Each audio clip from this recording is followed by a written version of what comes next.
Hi everyone, so my name is Yap Ming Yi. My metric number is 262360. In this video presentation, I would like to share about the best practice of tourism planning and development in Vietnam.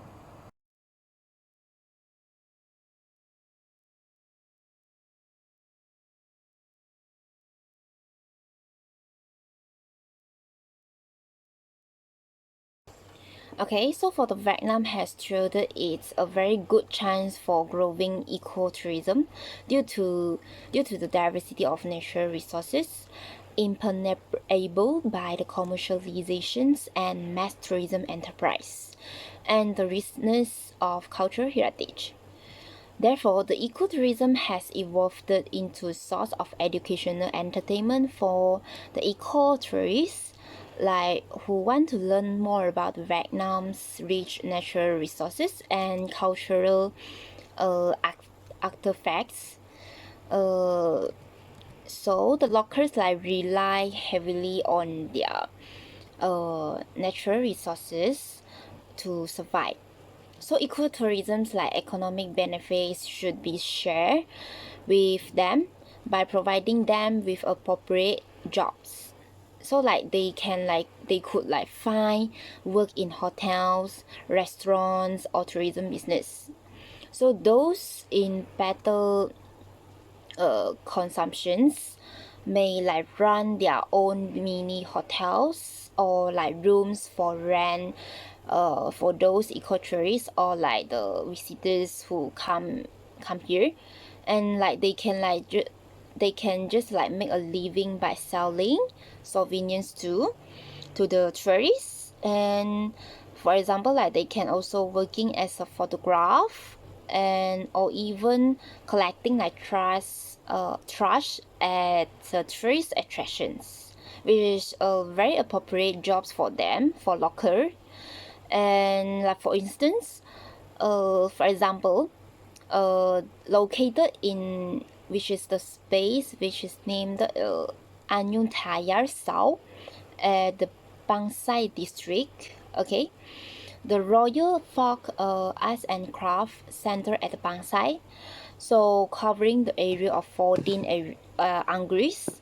So this demonstrates like Royal Thai strong interest in preserving like and promoting traditional professions, so as well as like improving like their living conditions for local residents.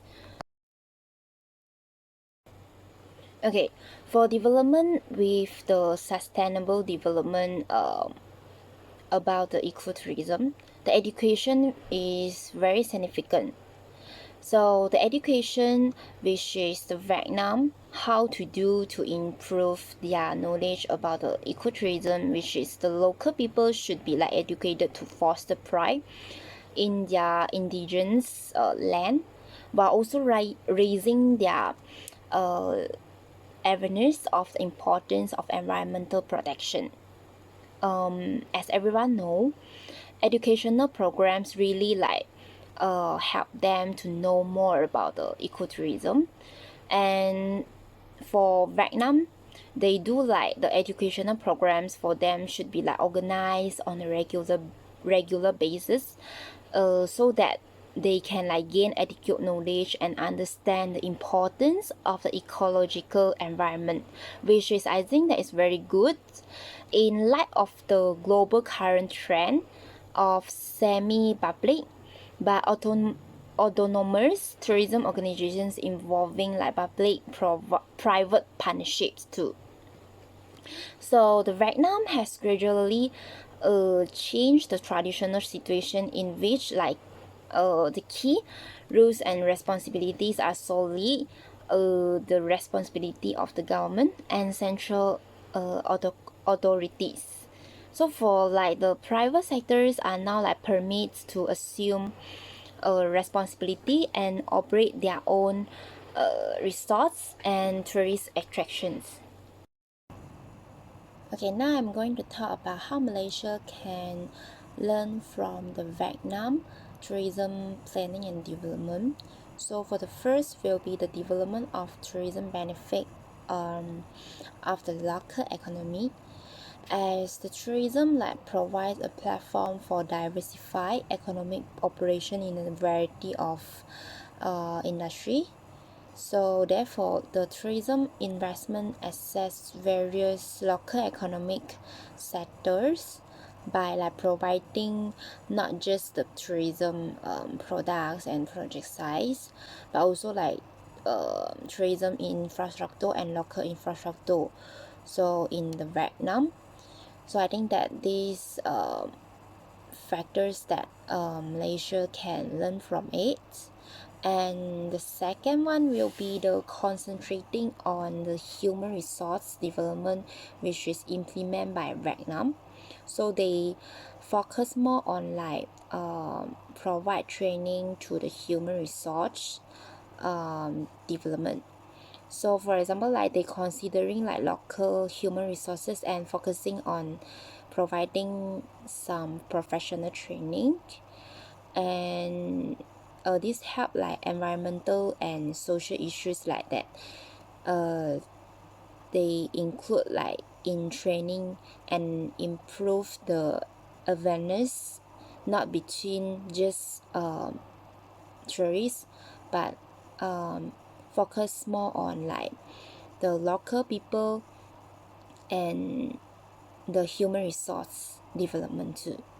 So for the third that Malaysia can learn from it is the Vietnam. They have implement a lot of promotion and promotion of tourism, and they use the platform that which is digital transformation. So during the pandemic, which is the virtual tourism, this example I just mentioned on the slide before. So yep, you guys can have a look for that. So from according to these factors, Malaysia can learn Vietnam. They implement the organization of focus more on the organization of domestic and international tourism programs and some events. They invested in and invite and corporations with those provide private and the foreign investor and do properly and be prepared anytime for tourism development. So yep, so there are the three factors that I think that for the best practice of the tourism development and planning in Vietnam that Malaysia can learn from it and can have a knowledge, and for it to just have a reference to improve more tourism in Malaysia too.